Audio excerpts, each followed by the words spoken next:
یلغه تنایی. برای چی رفتی نوشتی؟ تو که میدونستی تهش اینجوری میشه.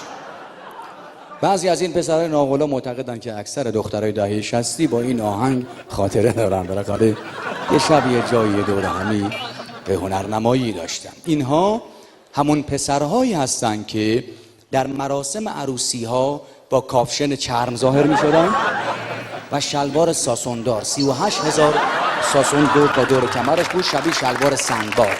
پاچه هام تنگ، یه جفت کتونی سفیدم می پوشیدن، زیرش سبز رنگ بود. حالت استنبای هم وای می‌ایستادن، تکون نمی‌خوردن. آماده بودن همچی که آهنگ جونی جونی به لیلا پخش می‌شد، اینا دیوانه می‌شد. جونی جونم عزیزان، غلط رو همینجا من خورد.